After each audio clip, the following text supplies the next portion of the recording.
Hello, everyone, and welcome to which issue is this, Ajax? Issue number 7 of the Dive Into the Longbox podcast. This is where CFG talks about comic books for an hour or so. We just chit-chat with some topics, but we have a special guest here with us because we're going to be talking about some pro wrestling comics here. And we got the pro wrestling connoisseur, the man who memorized every lyric to Metalingus' the Metalingus song, Mr. Hoss Daddy himself, Big Hoss Austin. What's wrong with knowing one of the words of Metalingus?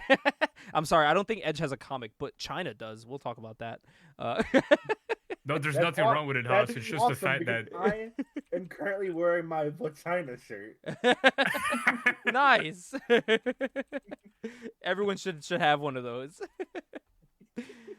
But yes, we're going to be talking about some pro wrestling comics here later on in the podcast here. But as usual, we do some housekeeping in the beginning, catching up on if people have been reading anything recently. You know me, I'm reading weekly. I got some stuff here that I've been reading, some stuff I'm very passionate about reading recently. But Ajax, buddy, have you been reading anything? Yes. I have not been reading anything as of late, but I've been catching up with the boys, as you know. Yes. Because the spin-off show Gen V is coming out in 2 weeks, and I really want to see it. So I'm trying to catch up and watch the boys before the spin-off comes out. You're like, Martyr, hurry up. Get on the call so we can finish. Oh, man. Hoss, have you been reading anything recently? Reading Comics, manga. I've been reading because I watched the Netflix show, and I actually enjoyed it. I restarted reading One Piece. And I've gotten pretty damn far. I heard that's a huge line of books. Yeah, it's long. There's 100 volumes currently. Jesus There's like Christ. 120, I think. But yeah, I'm pretty deep in. Some listeners might know what I'm talking about, but I just finished the Water 7 arc, so I'm pretty deep in. Damn. See, that's the thing with manga. We'll get more into it in December, but manga, it's just so, like, there's so many. Like, I feel like if you get into any of them, you're like, you have to commit to so much. You can make the same argument for comics as well. It is. I think the difference between that is, like, there's, like, certain story arcs you can just pick up and, like, read really quick. Like, right now, I just finished reading book 1 of Nightfall. Yeah. But, like, I feel like, is it like that too in manga, Austin, where there's, like, certain story arcs you can just pick up and read, and then you have to read the whole thing. Yeah. If you're gonna read a manga, you gotta start from the beginning. Get the whole context. I mean, I don't know. It's hard to explain because I was gonna say it's like a lot of manga are made to be adapted into animes, but I feel like a lot of comics are made to be adapted into future things too. Mm-hmm. So, like, it's the same, but it's not. But yeah, like One Piece you have to read from the start, or you just don't understand. Like, you can't just jump into chapter fucking 586 of One Piece and know what's going on, especially with how many fucking they have so many, like, the amount of dialogue in One Piece is crazy. Jesus. That's fair. I feel like in comics you can pick up any issue and jump on, basically. Yeah. Well, comics, it's like, you know, this one character, eventually they're going to get another #1 coming out in a couple months, so just hold off. Yeah.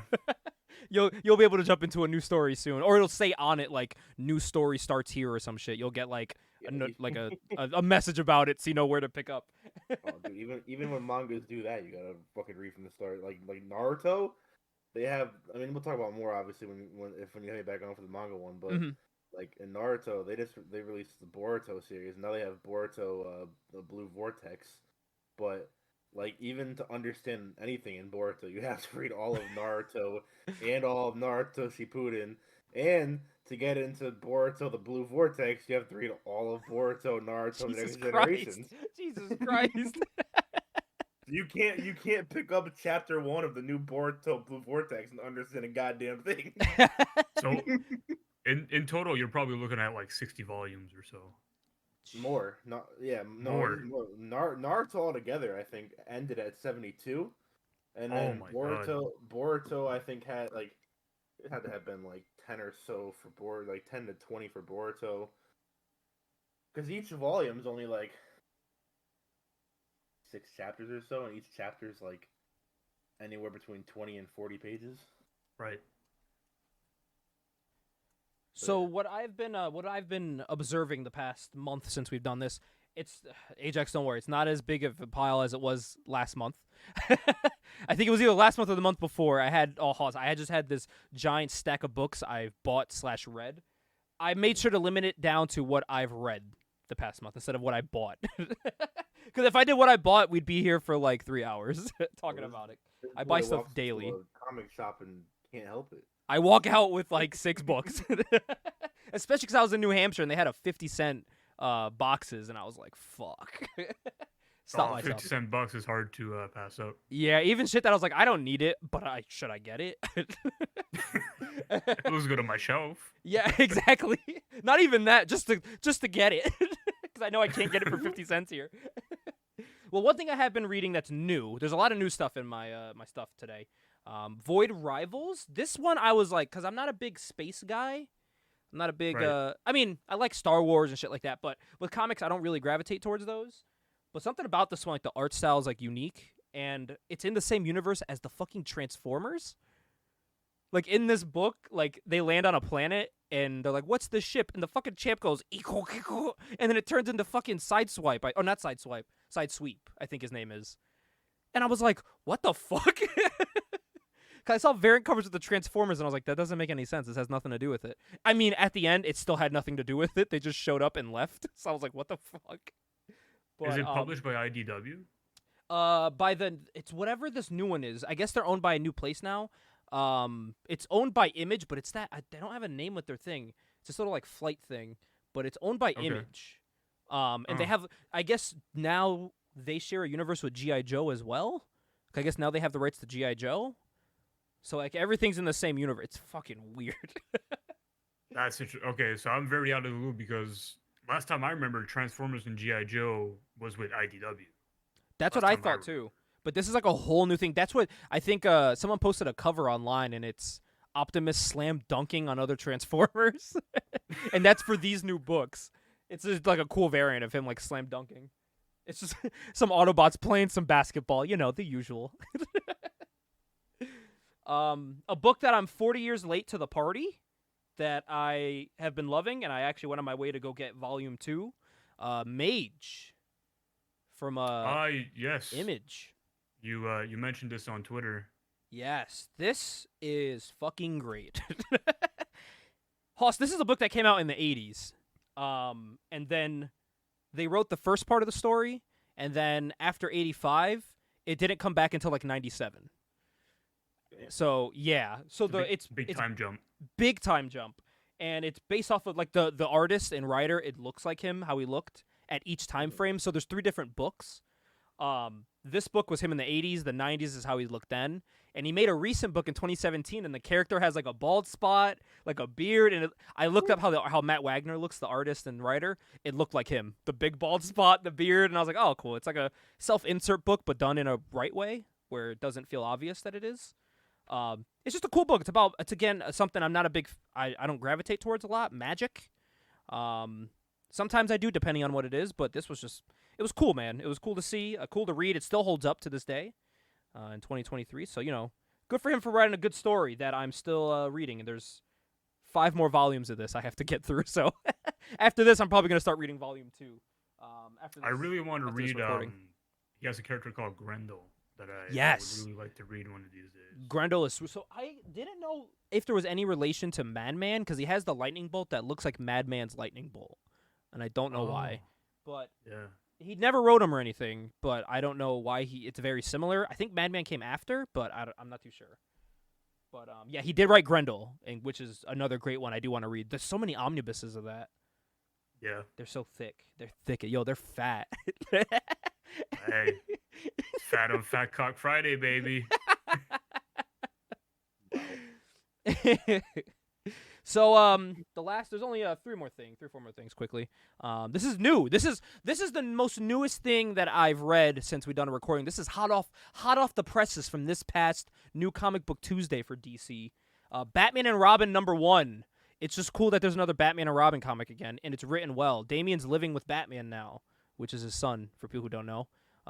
Damian is Bruce Wayne's child, who's kind of a dickhead, but they live together now, and they're fighting crime, being father and son. They're cracking jokes, fist bumping. It's happy, you know? Yeah, I like it. It's a good story. Good introduction. I mean, we'll see in a couple issues if it still is good, but you know how these go. It might start well and not be so well after. But Who writes it? this is written by, it says Williamson wrote it. Not his first name, just says Williamson. I think that's Joshua Williamson. It could be. I can actually see right now really quick. Let me see. Real fast. Batman and Robin, #1, 2023. It is... Thank you, League of Comic Book Geeks. Joshua Williamson, it is. Good for... I mean, it's a great story. What else did he write, Joshua Williamson? He's done a lot of stuff with DC. Oh, recently. he's currently writing the Superman series I love. Explains why I like this one so much. All right, makes sense. All right, that's cool. Another series I love, another hot off the presses one, Green Lantern. It's a Green Lantern book. He came back. I'd never read anything Green Lantern really before this, even though I like the characters, but they're kind of referencing some stuff that I'm like, what? I don't understand, but it's okay. I'm following along. It's from someone that hasn't read the past stuff, so I guess that proves you can pick this up and read it.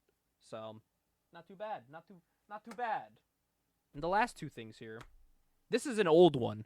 I went to a comic book shop, went to their dollar bin because we don't have 50 cents here. Connecticut wants our money, so we gotta go to the dollar bin here. And I saw some, you know, Ajax knows this, Hoss. I have a favorite. We have some favorite artists. One of my all-time favorite artists is this guy named Ed McGuinness. Not related to Nigel, but Unfortunately. yeah, but he draws these insanely buff characters that I loved growing up, and is actually how I try to draw my characters that for the CFG book. Very over-the-top musculature, and they look like they can't scratch their back. But I always loved that art. He did all the covers for this series.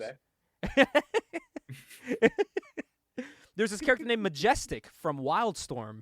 This came out when they merged with DC.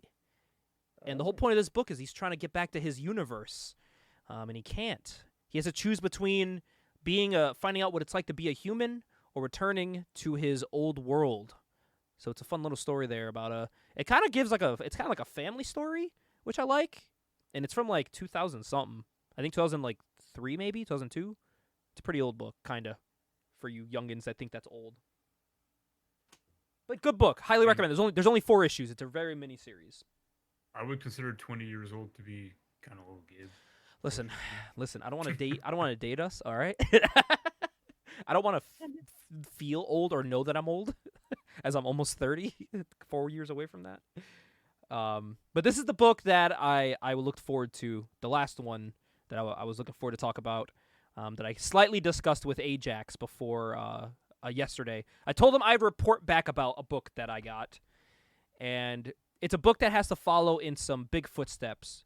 Hoss, to equate it, it's like, which book came after the first Naruto? What was the next series? Naruto Shippuden. Shippuden had some big shoes to fill, I'm guessing, right? I mean, because the first one was kind of iconic. Weird. So in the manga, it's still considered Naruto, but in the anime, it's called Naruto Shippuden. It's just a time skip. So we'll equate it to like the TV show. They had big shoes to fill. Mm-hmm. That's what this is. There is a little character people may know named as Daredevil, who had the run of his career recently with this writer named Chip Zdarsky, who phenomenal writer, writes some of the best stuff you can ever see or read. But that series ended, and they had to start with a new one. And he worked hand in hand with this new writer, Saladin Ahmed. And I am pleased to report that this fucking kicks ass. Does it? It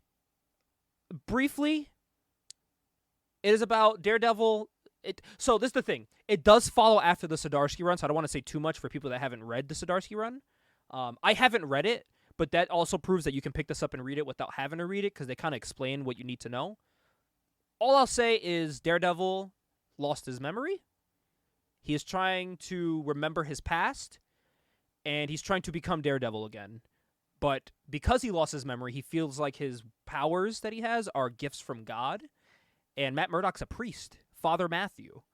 So he's kind of like a priest by day, and when he tries to discover himself again, he's like Daredevil by night.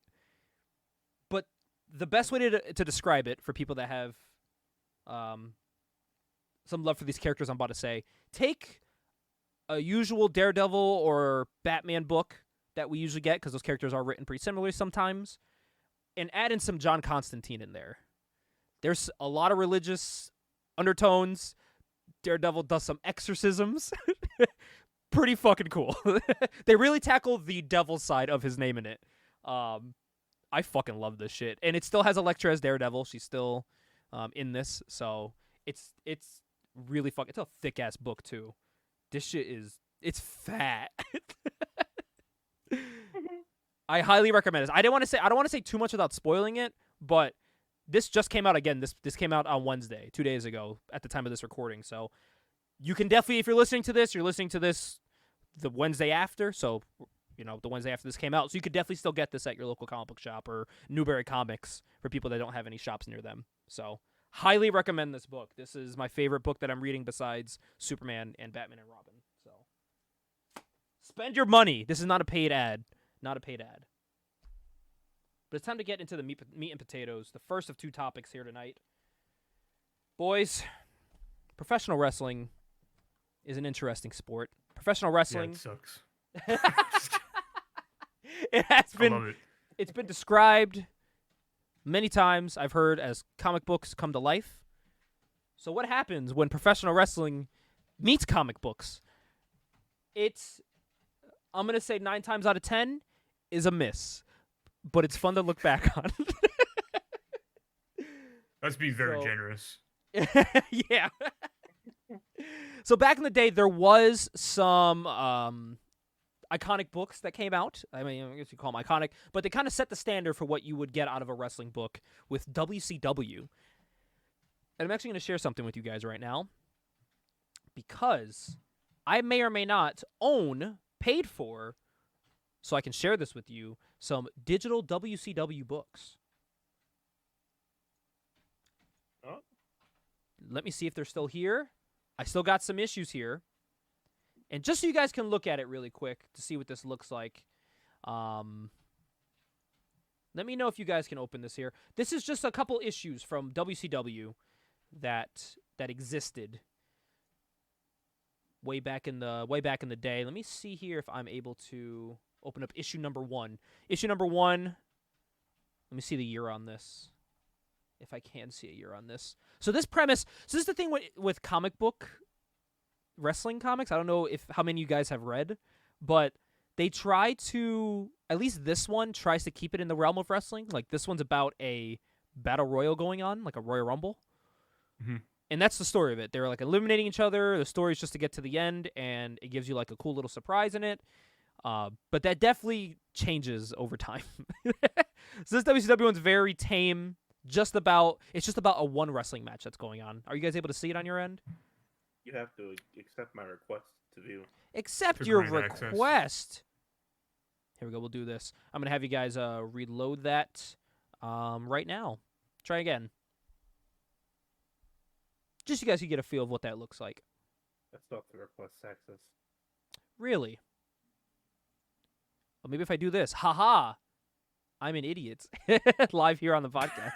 There we go. How about now? There we go. There we go. So there's 3 issues in there from April 1992. Hoss, what were you doing in 1992? Probably wasn't even a thought. I wasn't even a glimmer in my daddy's eyes. So as you can see, it's very tame. It's like nothing too crazy. Like I said, it's just a wrestling match. That does change as we get later in the 90s. And I think a perfect example of that is good old. Everybody likes a dead man, right? We got the Undertaker comic book. So fun fact, I bought this a couple months ago because it's a Wizard number 0, and as Ajax knows, I collect Wizards, and their halves and number 0 comics. But this one was bought at a convention in about the year 2004, maybe 2003, and it was Undertaker number 1. Totally jacked this from my brother's collection. He doesn't even know.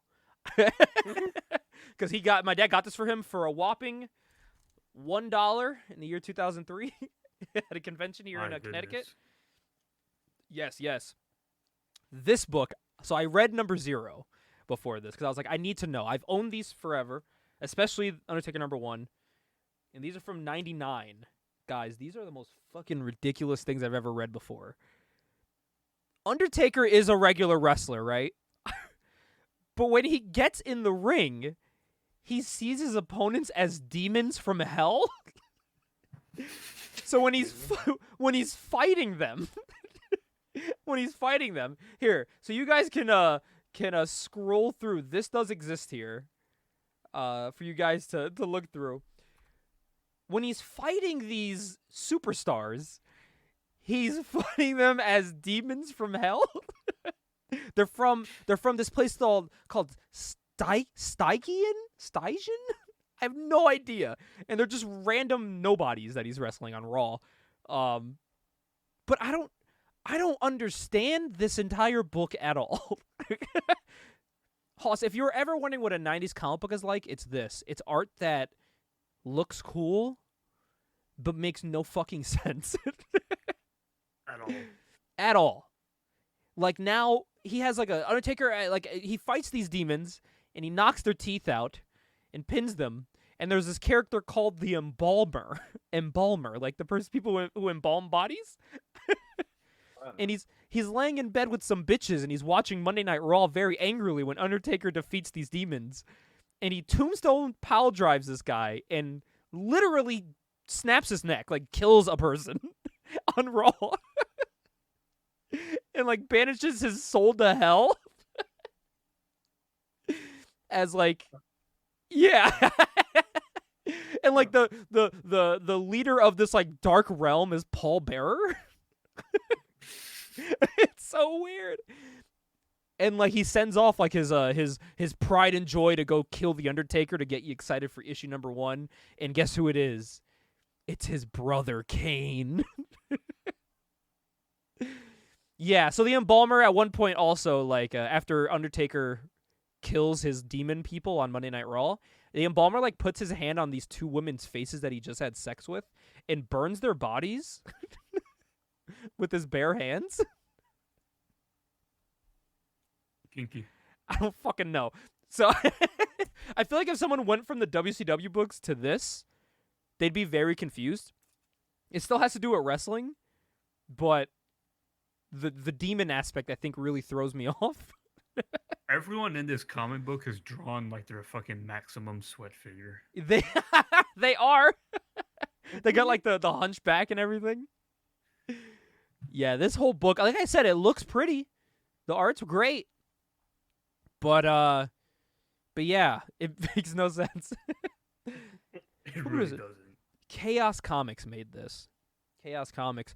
And I mean, like, it's a small time, publisher, I think maybe at the time. I didn't really hear of Chaos before this. Famous for Lady Death. That's where she came from. Oh, I have a Lady Death number half coming in the mail. So, okay, look at that. But I was thinking, maybe that's a stretch. Because it's a little independent company striking a deal with WWF and, putting out some cool comics to catch your attention when you're flipping through. But it really goes off the rails late 90s, early 2000s with the Nash books. Kevin Nash had his books. Take a wrestling book and eliminate every aspect of professional wrestling in this. Kevin Nash is a futuristic, like, RoboCop type dude who's like an army cyborg guy who fucks women and kills people. These suck. The Nash books are horrible. You're acting like any of these wrestling comics are good. We'll get to some that are good, but the thing is, the ones that are good are not by WWF and WCW. Okay, fair enough. There's good ones, just not by the big 2. Fair enough. I think I described it to you guys, but there is one issue where, because in the book, Nash somehow makes friends with a small child in this war-torn world, and he fucks these 3 women. One of them kills the other 2, murders them in a room, in his bedroom. He wakes up half naked, in a little Speedo with blood everywhere. And the other one's like, I'm going to kill you. And he's like, don't do that. And then she goes, fine, I'm going to kill this little kid. And grabs, like, his friend. Dude, they shoot the kid in the book. Which is fucking crazy. And I was like, what? And so Nash lunges at her, grabs her gun, and shoots her in the titty. And kills her. It was just an excuse to draw, like, a boob but cover the nipple with the smoke. But it killed her. And then he, like, held this kid's body, and he's like, no! It has nothing to do with wrestling. The only thing related to wrestling, you could have taken out Nash and named him anything else, and it would be any other. It wouldn't change a damn thing. This is just Kevin Nash going, am I going to get money from this? Yeah? All right, bet. Because this is being made by Image. And Hoss, Image was, like, one of the top comics in the 90s going into the 2000s. They were beating Marvel and DC with sales. They were very, very popular. This and completely independent. Yes, completely. All the creators owned their characters. They owned every bit of them. But this did not help sales. I can guarantee that. No, it hurt. So before I get to here, we'll talk about this last WWE one, and then after this, I'm gonna ask you guys some questions. I thought maybe they'll get better, right? Because it's the '90s. You got to be over the top. So I asked for this for Christmas back in 2010. And I can tell you, it is the year 2023. I have not read a single page of this. It's been 13 years since I've got this, and it's called WWE Heroes. Oh boy! And I saw, and I've saw never this heard one. of this. So this one, I was like, okay, it shows like Chris Jericho. Look at first appearance of the Judas Effect on the Randy Orton. Randy Orton. So I was like, oh, like this is wrestling. You know what I mean? This is gonna be like cool wrestling. Triple H is beating up some people. And then I'm like, I keep flipping through, and I'm like, okay, who's that? Who's this man with the helmet? I'm flipping through. I'm like, okay, this is interesting. And then everything sets on fire, and then Triple H looks like a caveman in like a little like cloth loin, little loin cloth. And then he like he picks up this guy who set the it's a reverend, not Devon, who set the arena on. Unfortunate. And like, I don't know, at some point Triple H, this is just a page later, now he looks like He-Man. And this guy and now he has like a Two-Face. I don't know what's going on in this. And I guess you find out like this dude poisoned Triple H or some shit. Yeah. And then but then it goes back to a regular match. So yeah, and it's like John Cena fighting jobbers. But it's weird. So like as John Cena's like fighting people, you see like army dudes getting holes shot in their chest. Oh. Yeah, I guess it's like showing like metaphors for war or something. Like I said, I wanted to read this. I really did. And then I flipped through and I was like, I really don't want to waste my time. So then you find out, just from this page, you kind of get a glimpse of what's going on here. The zombie apocalypse is happening. Rey Mysterio has a zombie survival guidebook. John Cena is being, maybe, I don't know, harassing this woman. I don't know who the woman's supposed to be. But there's some recognizable faces there. There's Carlito. 2007 Carlito in a 2010 book. John Morrison, I think. Shawn Michaels in his full chain link. There's Batista with big boobies. Yeah, Shawn Michaels is in the chain link. So yeah, the apocalypse is happening. I believe this is Mickie James right here. It has, all the heavy hitters you'd expect from a WWE book in 2010. But like I said, once I saw there was like demons taking over Chris Jericho's body and possessing him to become like some spirit demon, and he's happy about it, I didn't know. He got some sick chest tattoos. Yeah. But then so it's weird. It shows so all these wrestlers start getting taken over by these demons. But then it's the lore of the demon that controls Finn Balor. But all these demons are killing the wrestlers. Like, dude, John Cena dies in this book. From this, he dies. You and gotta kill your heaviest hitter. yeah, and they have to Alright. avenge him. Kane is crying. What? But Kane, Wait, of all people, Kane is crying in that bag. of all people to be crying, this Kane? Yeah. So, I can't Someone believe tell John me- Hurt died. tell me these comic writers didn't understand the characters they're working with. I No. don't think so either. But guys, there's only one man that can avenge John Cena. He was a savior back in the 90s, and he is in 2010. The Undertaker gets more comic books. Bro. So, I see Triple H fighting a zombie in the back, right? Rey Mysterio had a zombie survival guide book, but just flipping through here, there's no zombies. There's these giant evil demon creatures fighting that look like the same ones from the Undertaker book. But that's about it. There's no zombies. The WWE comic lore is crazy. Is that him kicking Stephanie McMahon? Oh no, he just kicked Yeah, Vince yeah. McMahon in the dick. They've been fighting the same demons since 1999. This guy looks like a mix of like Victor Zaz and Christopher Daniels mixed together into one. I don't know, but like part of me was like, yeah, maybe I do want to check this out because it looks so crazy. And then I'm like, no. No. And then I bought issue 2. Like, hey guys, take a guess. Who's that? Big Show? Big Show, right? Wow, good guess. I thought you guys were gonna say Stone Cold. No, his head's too fat. Like I saw this one really quick and I thought it was Stone Cold. Okay, I can kind of see And that's that. Kane. Oh, yeah, that one's good. Behind him. Just two bald fucks. So yeah, I have, like I said, I asked for this for Christmas one year from my Nana. She got it for me. Thank you for that. But this was nothing You want- important. You want to see the cover for issue 2? There's a cover for issue 2. Yeah, here. Okay. I actually have the whole comic. Let's but see what I'm not that- gonna- Let's see what that looks like. They have the whole comic posted online, I thought we were gonna have a run-in for 1 second. Here's the What is issue 2 this? cover.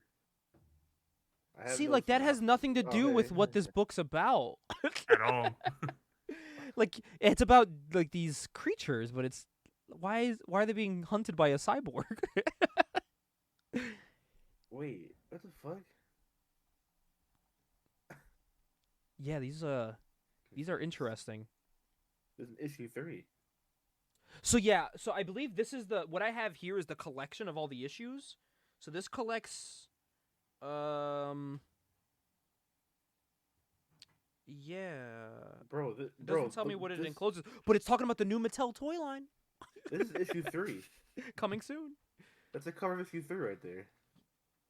So this one's like a giant graphic novel. So it doesn't usually it outlines what issues. Oh, here we go. This has issues 0 through 6. It collects. Oh.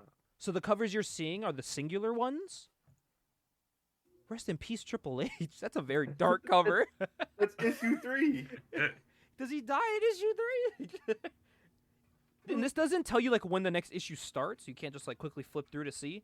Oh yeah, right there. Triple H is dead. That's what she's yelling. Oh my god, the issue 4 cover is crazy. That's issue 4 right there. What is? What Yeah, the that's the demon creature from the other issue. That's Chris Jericho being taken over by it. And then Yeah. issue 5 is just a half-naked Rey Mysterio. What also really bothers me about this is that they don't give people wrist tape when they're supposed to have it. And I think that's what really unsettles me the most.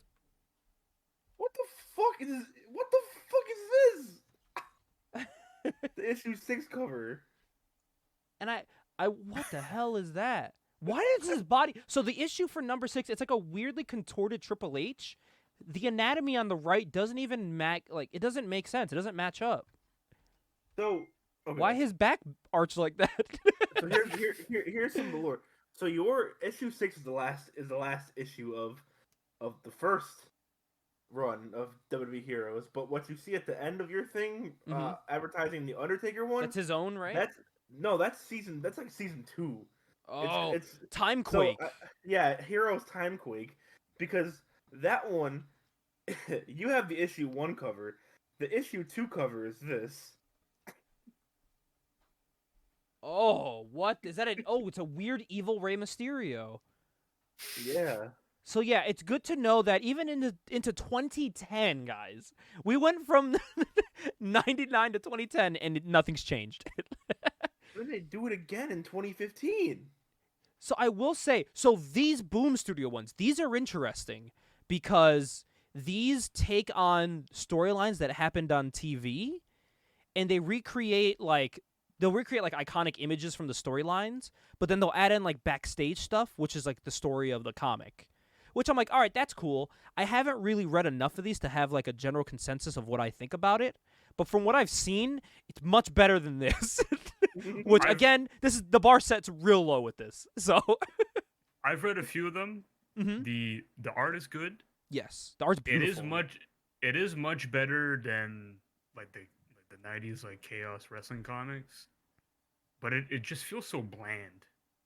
Yeah, Because they played very safe like cookie cutter. for the most part. Yeah, they played very safe. Is my description of it pretty spot on? Like, isn't that what it is? It's like storylines that happen, and it's like recreated with some like new things thrown in the book. I believe that's Yeah. what it is. Yeah, because there's still a fair amount of original stuff like in those comics. Yeah, I would definitely check them out. They're all over there. If I go to like Newberry or like Barnes and Noble, they have a bunch of these there. But it's funny enough. I go to like my comic book shops. They don't have any WWE comic books. They may have one of the Boom Studio graphic novels, but that's it. I just don't feel like they sell enough. No, they were It's not something everywhere. People read. They were everywhere at Newberry when they sold the graphic novel ones, the trade paperbacks. They were all Okay. over the place there when they came out. Why? Right. I don't know. It was like 2014. Like I don't know. Or 2015. But these I would definitely check out. But there's also other stuff I would read, like the history of professional wrestling in comic book by- form. By Aubrey Sitterson, yeah. Yeah, I want that. That seems cool. Mhm. I would definitely check that out. But I do have some. I think there's another one, like the Pro Wrestling Encyclopedia. That's another one that I saw, and it's all drawn like a comic book, and it's just about like all these people and all that. So pretty cool. What I have found out, and I think me and Ajax have found out, Hoss, and I think you would actually like these more. If you're to read wrestling comics, I would recommend some of the ones I'm about to talk about because one, I enjoyed them, and two, they're the only good ones. Well, we're gonna have to talk about the most obvious one. I'm sure you have. Yes. Oh, yes. That one that I saved right to the end there. But one that I've owned for a while. I got from a claim sale, and I've just been holding on to it. So if there's wrestling to do with the comic, I bought it. Like recently, there's these books called Creepshow books, which they're horror comic books. But it was a Creepshow wrestling book, and I was like, oh, that's fucking cool. Still have yet to read it, but I get it because it's wrestling.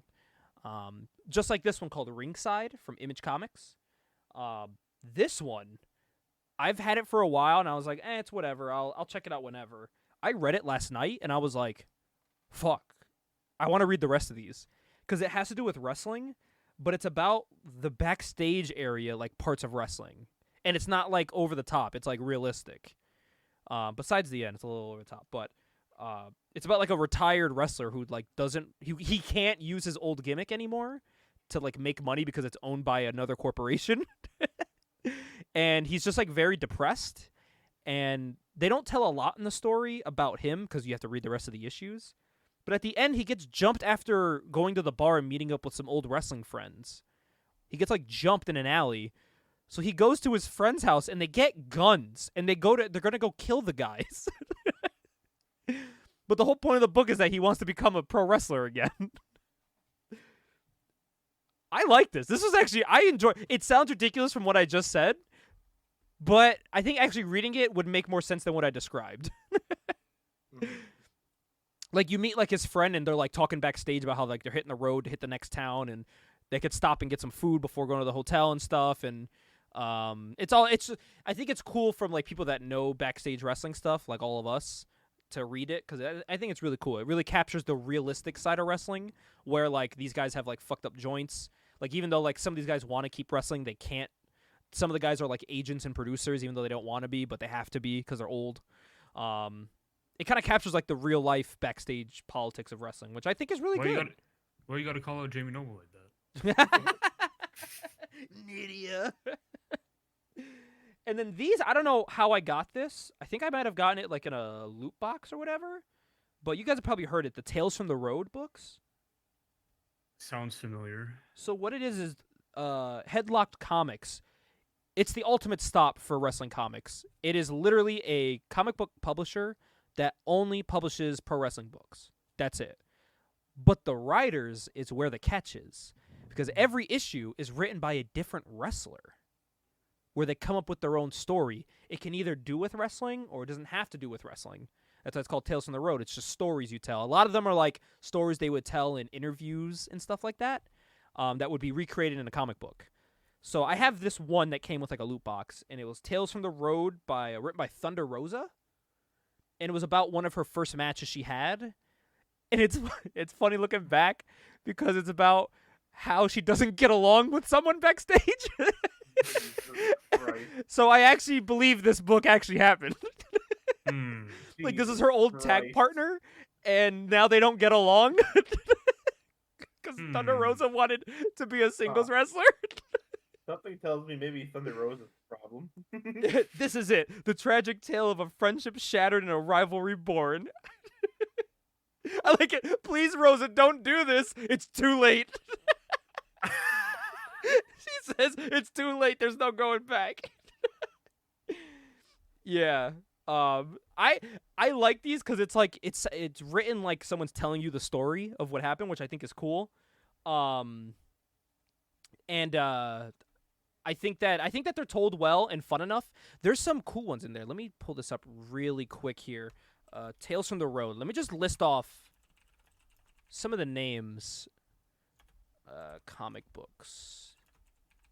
So you guys can see just some of the names that I've written these books. So, Jay White has a Tales from the Road. And it looks like a parody off of Charlie and the Chocolate Factory. Adam Cole has a Tales from the Road, and it looks like it's based off of Castlevania, the cover. So it's like a Castlevania wrestling story. It's about him going to an indie show, which I think is pretty cool, but it's like very video game-esque. Sean Waltman has one. Booker T has a horror one, and it's about like horror stories in the locker room. Andrade El Idolo has my favorite cover because it's a play off of Nick Fury, Agent of S.H.I.E.L.D., and it looks fucking great. Let me see if I can show this to you guys really quick so you guys can get a view of what this looks like. It's a play off of the old Nick Fury book, which I think it looks very cool. Rob Van Dam has one, The Highway to Hell. Jerry Lawler has a bunch of these. He drew in this one, the cover for these. Nick Gage has a Christmas pro wrestling comic book written by him and Ron Funches. Inspiration has their own by Cassie Lee and Jessica McKay. Amy Lita Dumas has one. And I saw this and I was like, it's a horror. Obviously, it's based off of Tales from the Crypt. But I'm like, man, I wonder if this has to do with like the Kane, something with Kane, because this dude in the back looks very Kane-like. And Mackenzie Bell in The Case of the Devil's Hangman. She's like an investigator. This is the one we were just looking at here. Cardona, right? Yep. This one I really wanted. Fig Story, which is based off a Toy Story by Brian Myers and Matt Cardona. I thought that shit was really cool, so I really want to get that one. Christian has his own, and it's based off of The Walking Dead. This is about having sex with mothers. It should be The Walking Dead fathers. Heavyfoot Logan Hayden is making his WFW debut when he runs into a familiar face. Take a trip down memory lane as Logan relives his time in an infamous Canadian death tour. Again, written by Christian Rizzo. It says written by Jay Rizzo. WWE superstar Jay Rizzo. That had to be a little while ago then. Yep. Taya Valkyrie. Agent Loca. And then Crime Time had one, which I thought was very this is probably my favorite cover besides the Andrade one. Just I was gonna say, is this Iron Fist and Power Man? Yes. And it's written by Shad and JTG before Shad passed away. It's about this company, the WFW. This company made for the books. So it's like a big universe, which I think is really cool. And it's made just for comic book wrestling fans. That shit's right up my alley, you know? So I think this is really cool. Some cool stories. I kind of had a checklist because I wanted to get all of these. They're only like $10 each, but I was thinking of getting some of the wait until the volume 3 comes out, because as you see, it collects all of them in one trade paperback. Look, there's more in this that we didn't see. There's a Hurricane book, which is expected. MVP has one. Nick Nemeth has one. Gangrel has one. Samoa Joe has another one. Christopher Daniels. Dominic Dijakovic has one.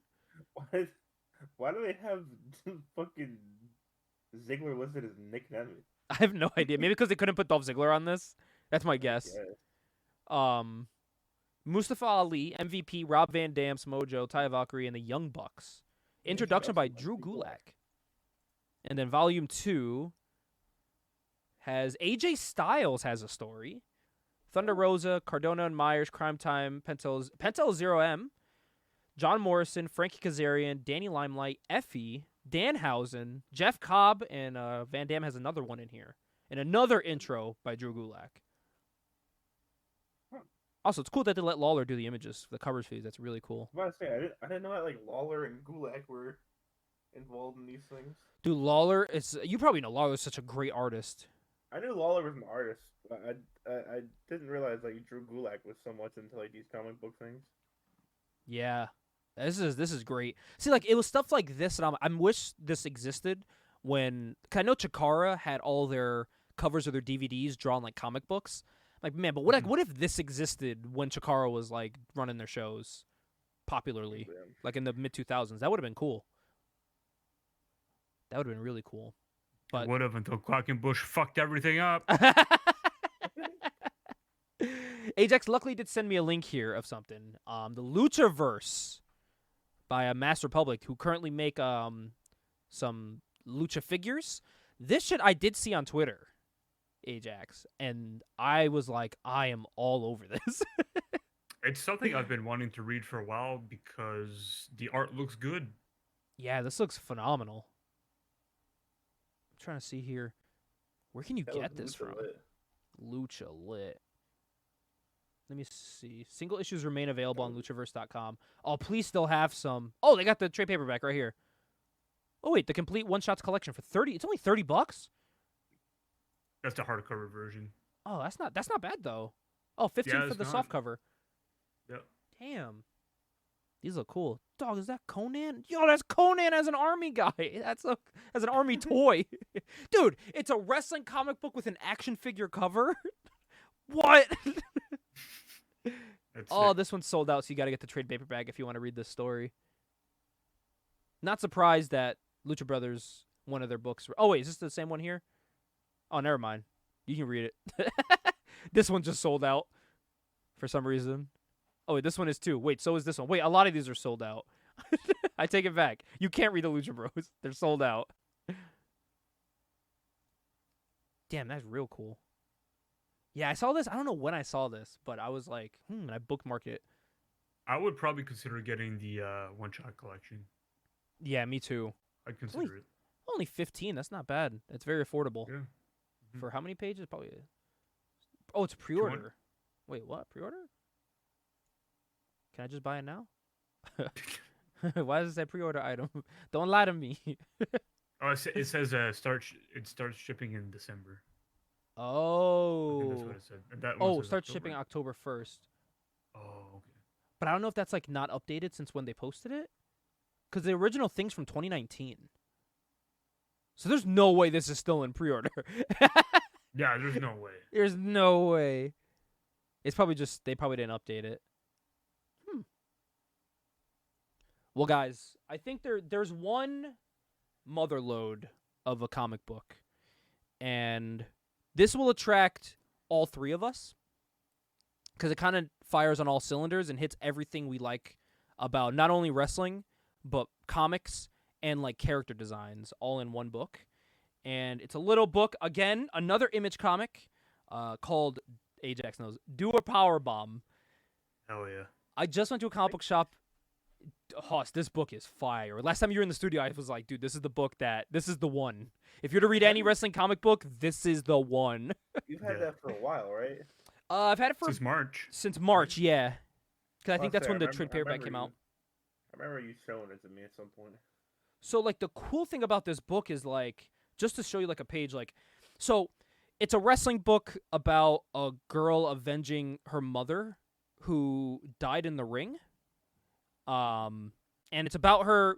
She was always told, don't wrestle. We don't want happening to you what happened to your mom. But all she wants to do is become a pro wrestler. And the wrestler that, got her mom injured and, he didn't kill her, but the move they were doing is the one that happened in their match. He also doesn't want her wrestling because he's like, no, I don't want you wrestling because I don't want happening to you what happened to, your mother as well. But she's like, fuck it. I'm going to do it whether people want me to or not. So you find out, this is another like over the top one, but it's sort of like Mortal Kombat meets wrestling where they're told there's a tournament going on, and if you win, I'll grant you any wish. That's what the guy tells him. I'll grant you any wish in the world. And she's like, well, I want to bring my mom back from the dead. So he's like, all right, if you fight in my wrestling tournament, you can do that. I'll give you what you want. So she's like, fucking, all right. And he's like, but this is the catch. You got to find a tag team partner because it's a tag team tournament. So she turns to the only person she knows that can train her, which is the guy who was in the match where her mom died. So now he is forced to team with her, even though he doesn't want to because he doesn't want her to get hurt and he just doesn't want to wrestle with her, which is for a good reason. You're told in this. So, but the cool thing is the art in it has like very anime style art, as you can see, Hoss. Like the super fast speed lines, like when they're getting hit and shit. I'm trying to see another one like this punch right here, like very much out of a manga, which I think was very cool. Yes, she's fighting a giant monkey. And I think what I like about it is that the dude he's heavily based off of Hayabusa. Even to the point where the store in Japan is based off of the actual Japanese collectible store in Japan, which I think is very cool. A little wink and a nod to wrestling fans. But like I said, it's very much Mortal Kombat meets wrestling with probably one of the best swerves. It's not even really a swerve. It's kind of revealed in the first issue, like the big surprise, but it's cool because you know what the surprise is, but it has to do with the girl, but she doesn't know anything about it. So it's like you're reading it waiting for her to find something out about it, which I think is very cool. I got to say, this is the only book that I've ever read as a comic, and I actually got teary-eyed during it. This was like a very emotional book. Like very emotional.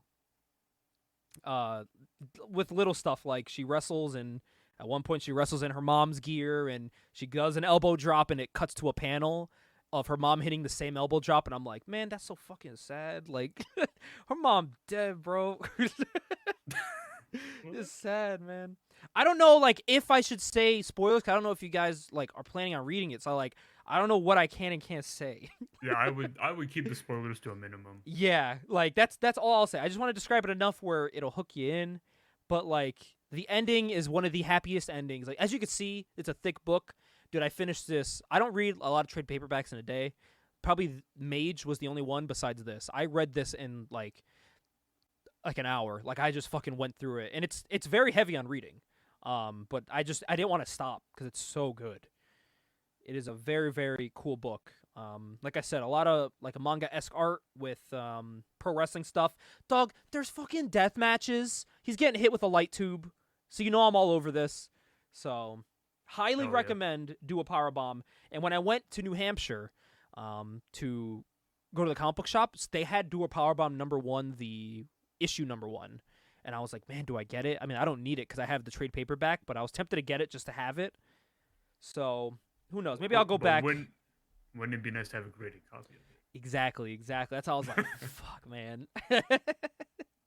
Also, there is cool little nods in this. Like, there's a flag in the back. I don't know if you guys can see that, and it says New Japan Pro Wrestling. So, yeah, this is written by a wrestling fan who also likes Mortal Kombat. Like, this dude right here is just Scorpion getting choked out. Straight up. Yeah, straight up Scorpion. It is a very cool book, man. Like, oh, yeah. I want to, like, read it. I want to, like, look through this whole thing all over again because it's just so good. Yeah, this is fucking dope. Actually, I take it back. The dude that fought the mom also was her tag partner. They were tag partners and then got into a feud where they broke up and he became the heel. So that's why it was like also like poetic that he's teaming now with her daughter, because that was his old tag partner. They do the fucking tag moves and shit, and it's like, yeah, avenge your mom, avenge your mom. So it's a very happy And book. the creator of Do a Powerbomb, Daniel Warren Johnson, is from Massachusetts. Is he? He's a New England guy, yeah. Oh, I wonder if he's hitting any cons in the area. I would love to have him sign this. Let me see. Is he doing anything announced? Nothing yet. Oh, he worked on Jurassic League. I see that shit everywhere. It's just Justice League, but they're fucking dinosaurs. Like, that's crazy. Yeah, 80% of his catalog is Do a Powerbomb stuff. So, and Conan. Not Conan, but Conan the Barbarian. He also did a solo series on Beta Ray Bill. I just saw that here. I just saw that. Which, if I'm not mistaken, there is a panel of Beta Ray Bill hitting a Rainmaker. Oh, is there? Yeah. That's fucking sick.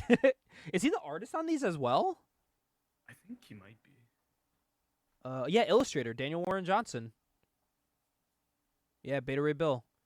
That would make sense that he drew the Rainmaker. Trying to see if there's an image of the clothesline. There's not. I have to find that. That's pretty sick. But have you guys ever read any like wrestling comics, or you've kind of just seen them and been like, nah? Pretty much. I read the like the WWE ones, like the more modern ones, and I didn't really love them, so I just didn't keep up with it. Yeah, you were just like whatever at the point. Yeah. I mean, because of I watched the OSW reviews, I know about the Ultimate Warrior comics. I was like, do I mention the Ultimate Warrior ones, or like those are just so horrible. I feel like that's the most infamous one. Yeah. I think the great thing about that was that he came out with the Warrior artwork on his jacket in WCW. Yeah. I think that was was it WCW or was it? Yeah, it was WCW, I think. Or was it WWF? I think it was WWF.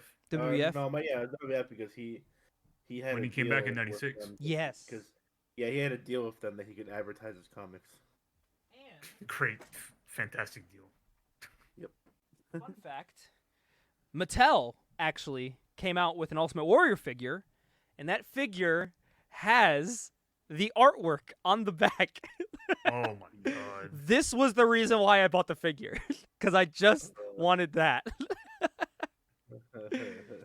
Yeah, and the figure's based off of like the He-Man, Remco figures. But before we move on to to the final topic of the podcast, they did come out with some recent comic books for WWE that actually have to do with this. They sold He-Man figures, and back in the day, He-Man used to come with mini comics. I was actually trying to find them, earlier, but I couldn't seem to locate them for some odd reason. I used to have a bunch. I don't know where they went. But what it was these mini comics. They were about like this big, and they were it was again like over the top, like Seth Rollins with a flaming sword slaying a dragon, but they were little like 6-8 page books. They were just cool little books to read. I honestly think those are probably the best things WWE has put out in terms of comic books since they started doing this. So I'd say if you get your hands on those, maybe highly recommend those.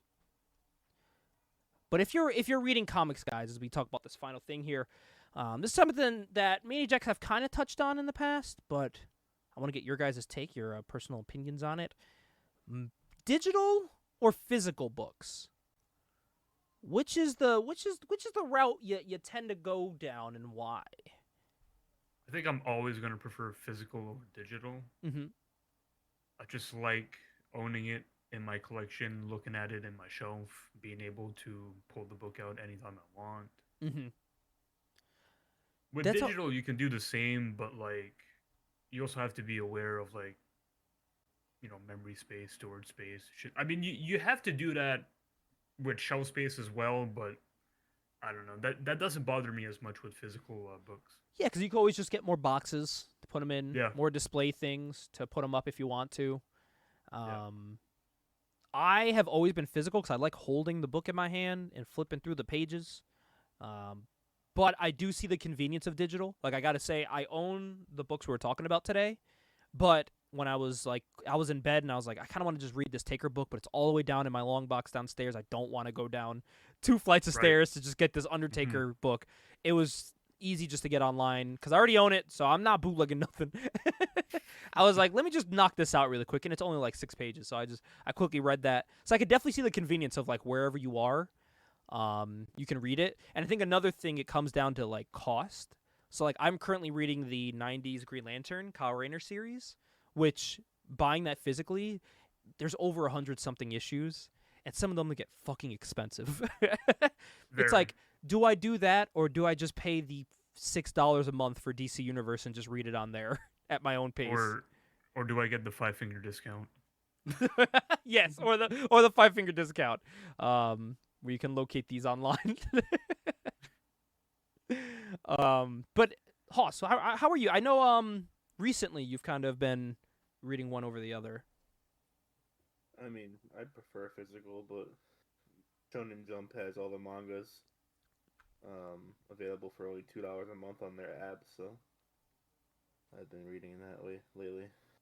Dude, I wish that the DC ones, or like any of like the main ones, were like $2 a month.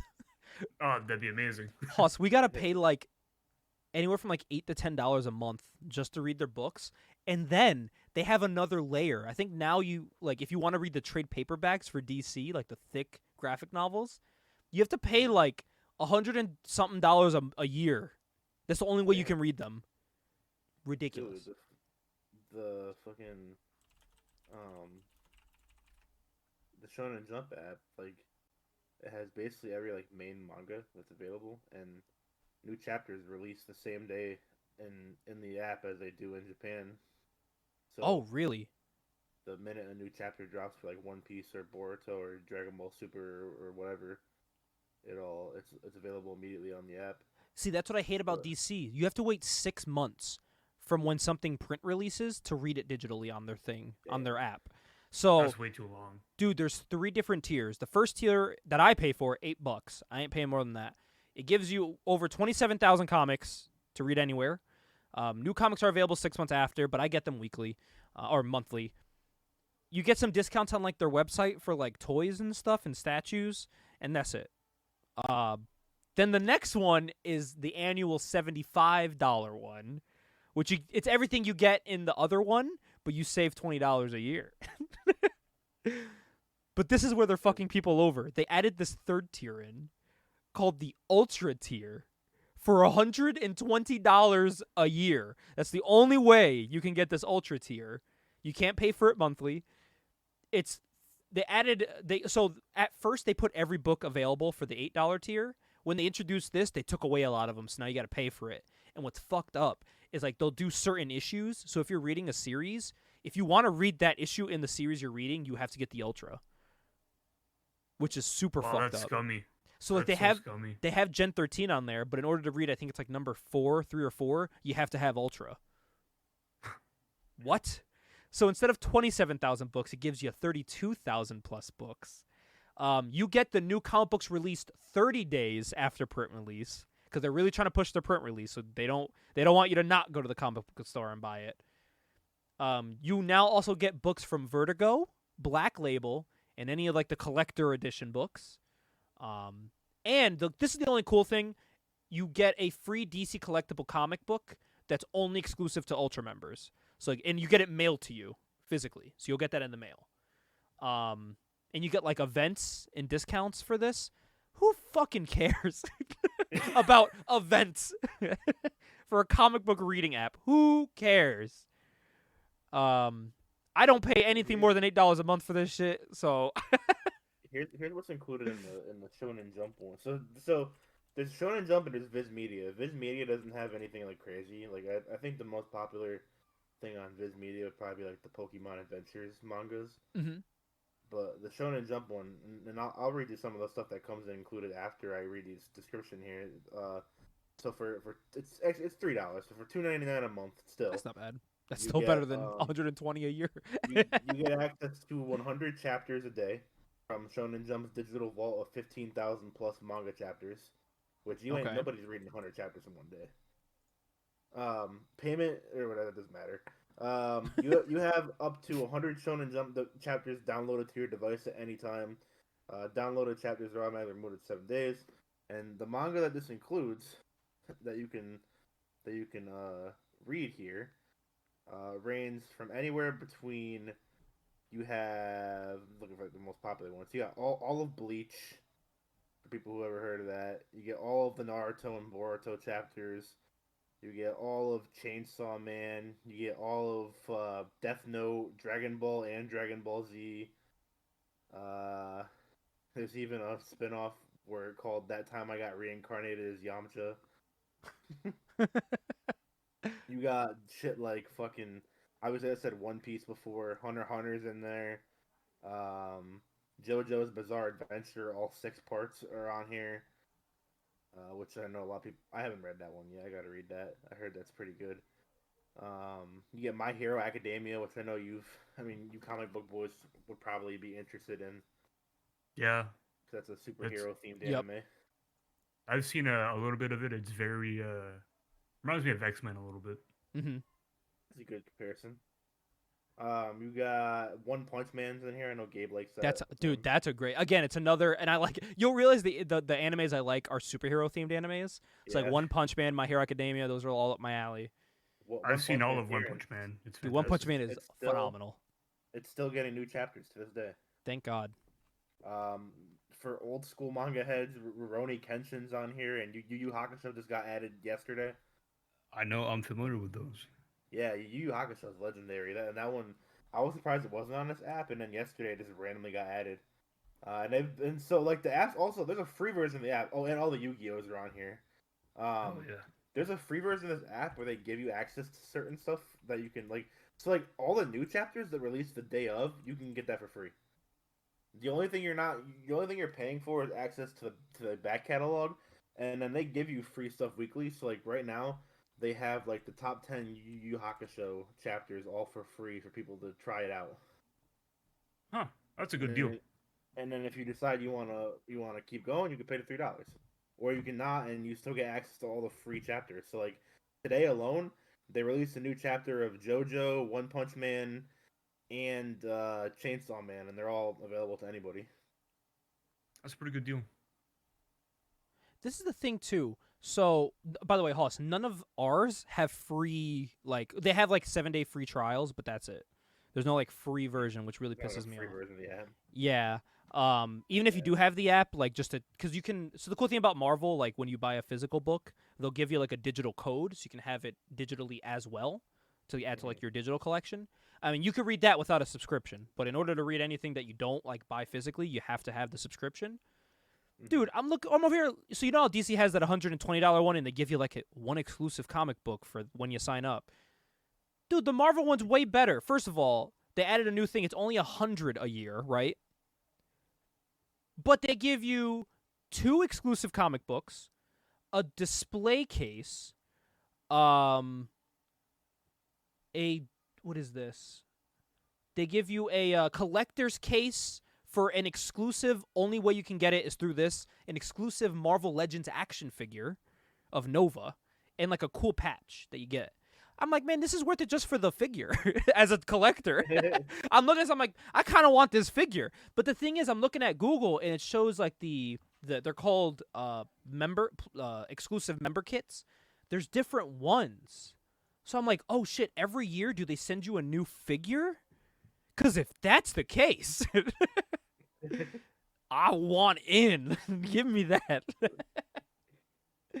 Because that'd be kind of sick. I'll pay that for a new figure and some exclusive books. That's worth it more to me.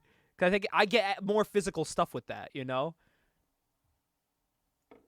Personally, am I actually going to pay for it? Hell no. I don't even pay for the $10. There's a $10 a month. I don't pay for that.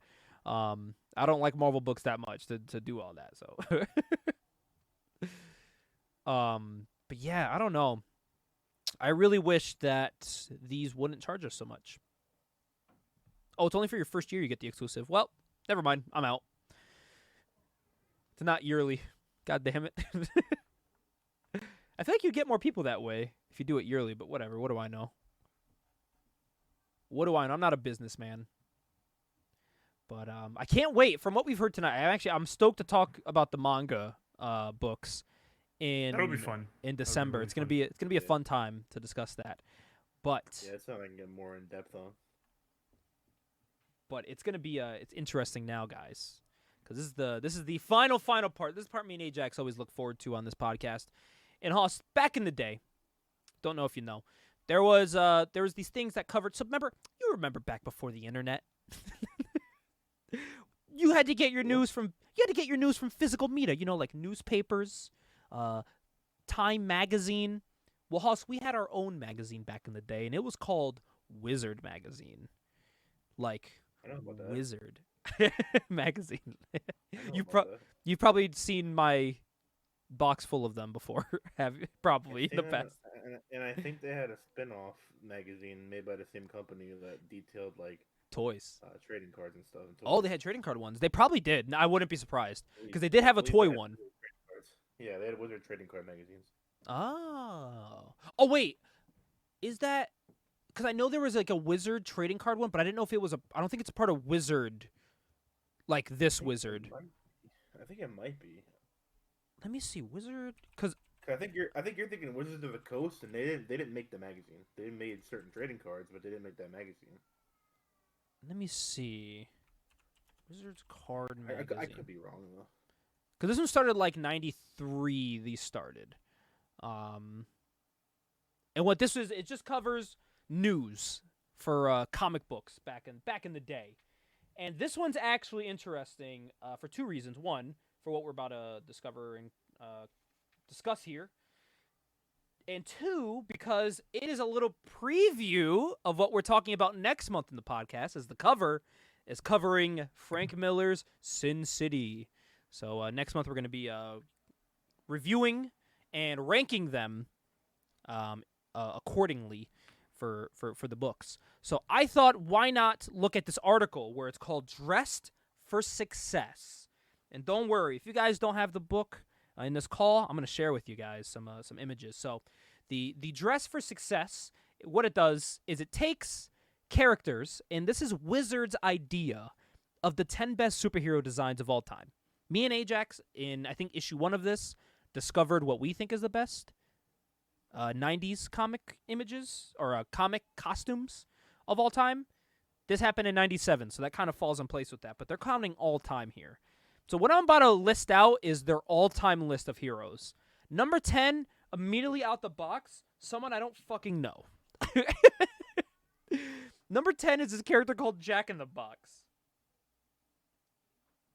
Does anybody know who Jack in the Box is? I know the food place. Oh, he's from Astro City.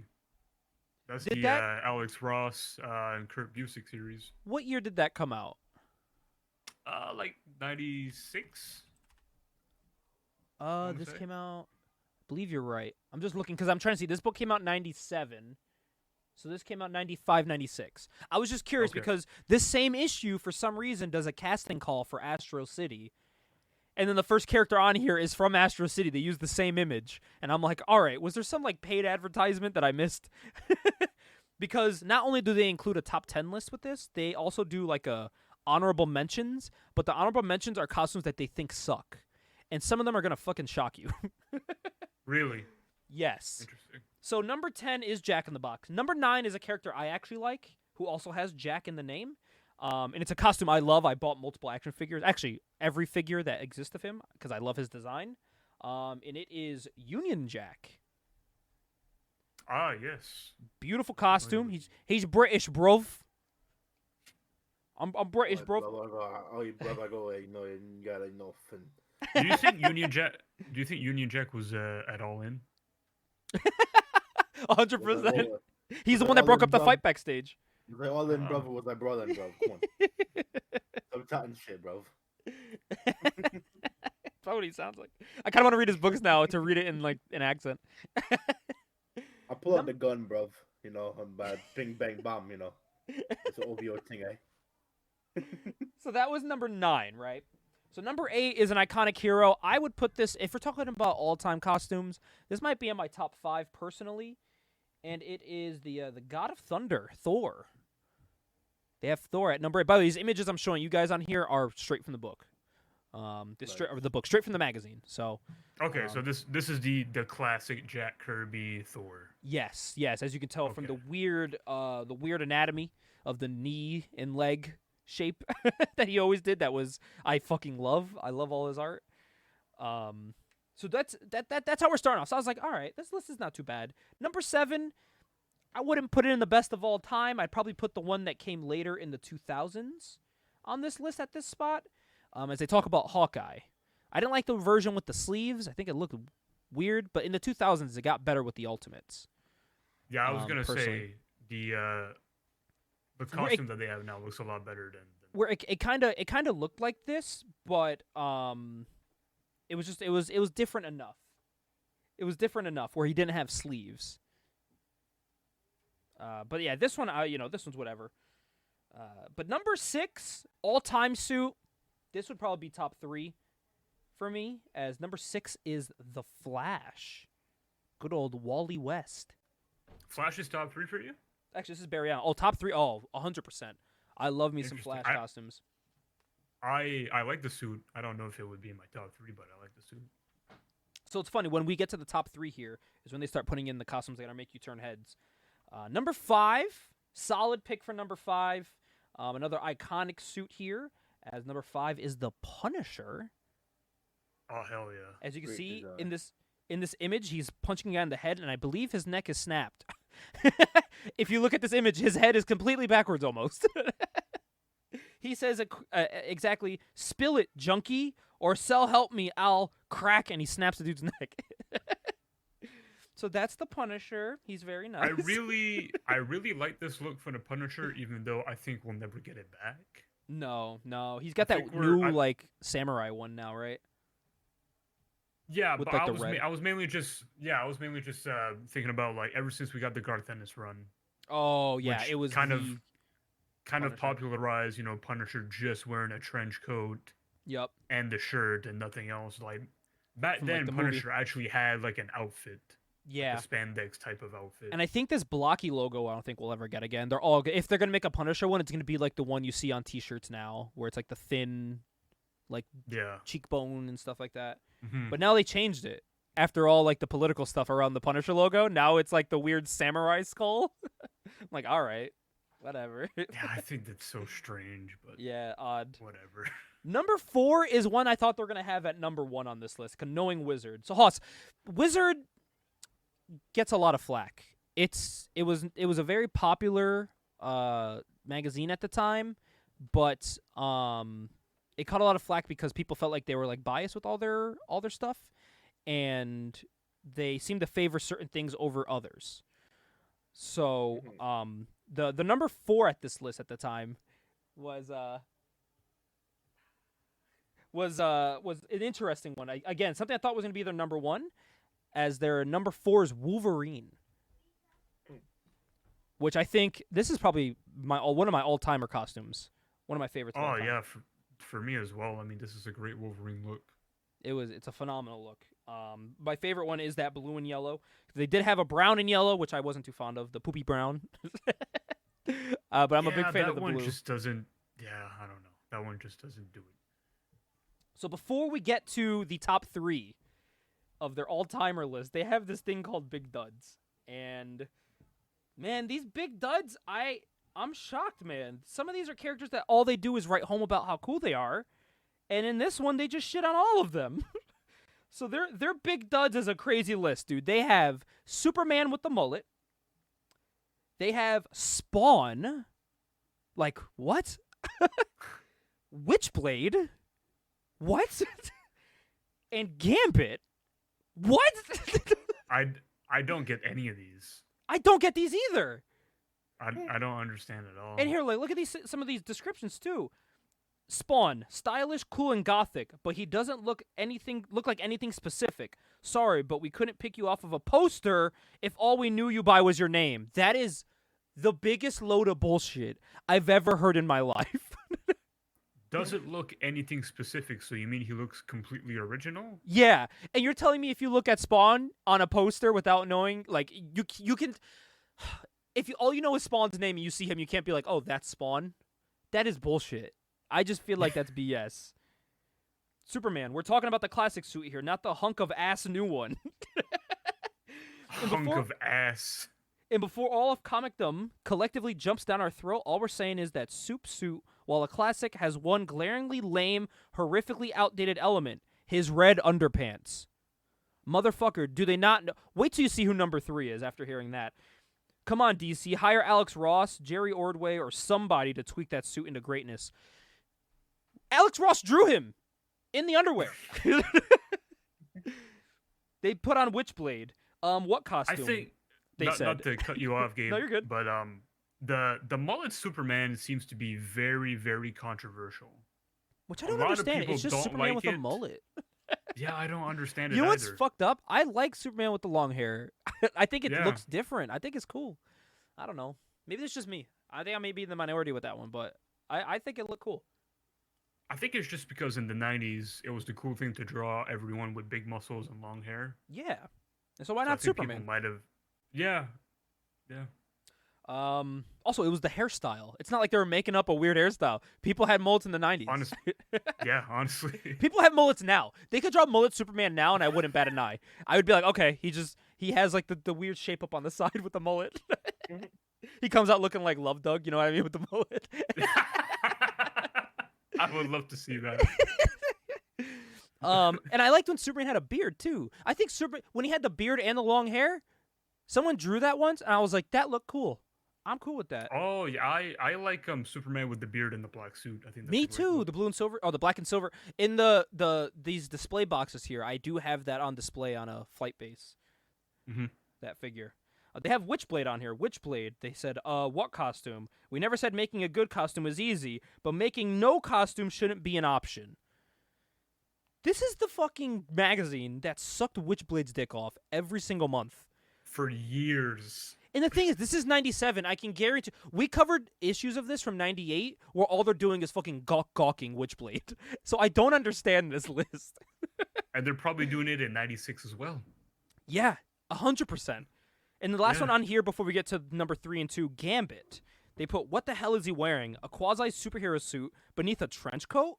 Looks kind of neat, but like Spawn, nothing specific. You are putting them on the dud list because they look super unique?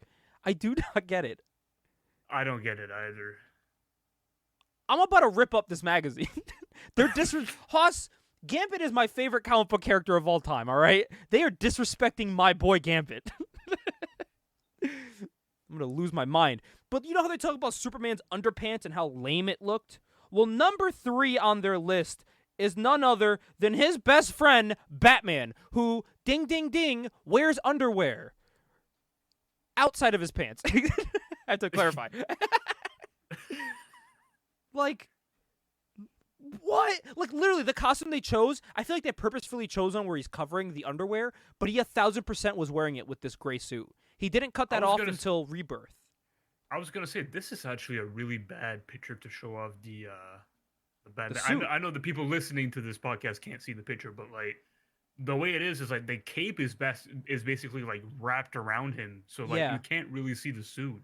Yeah, and I apologize. It wasn't Rebirth. It was New 52 where they cut away the underwear, and so he definitely still had it. Is it just because it's Batman? Is that it? Is that really it? Fuck off. That's what I would assume. Fuck off. Number 2, I would agree with the number 2 though. Captain America is number 2. Yeah, classic Cap. Nothing to complain about there. Cap's look is the perfect translation of the American flag. Well, not perfect. It's missing some stars. It's the perfect translation of the Puerto Rican flag. I can tell you that. That is actually spot on to that flag. So, continuing on really quickly with the last of the duds. They pissed me off with the 3... Actually, 1, 2, 3, for 5 of the 6 people Here's, on this list piss me off. Here's the thing, though, Gabe. Captain Puerto Rico is too worthy, unfortunately. It's too much of a mouthful. You're right. He walks around with the shield, and when it hits somebody, it goes, Wepa. Toma. Oh, man. So these are the rest of the duds. These piss me off.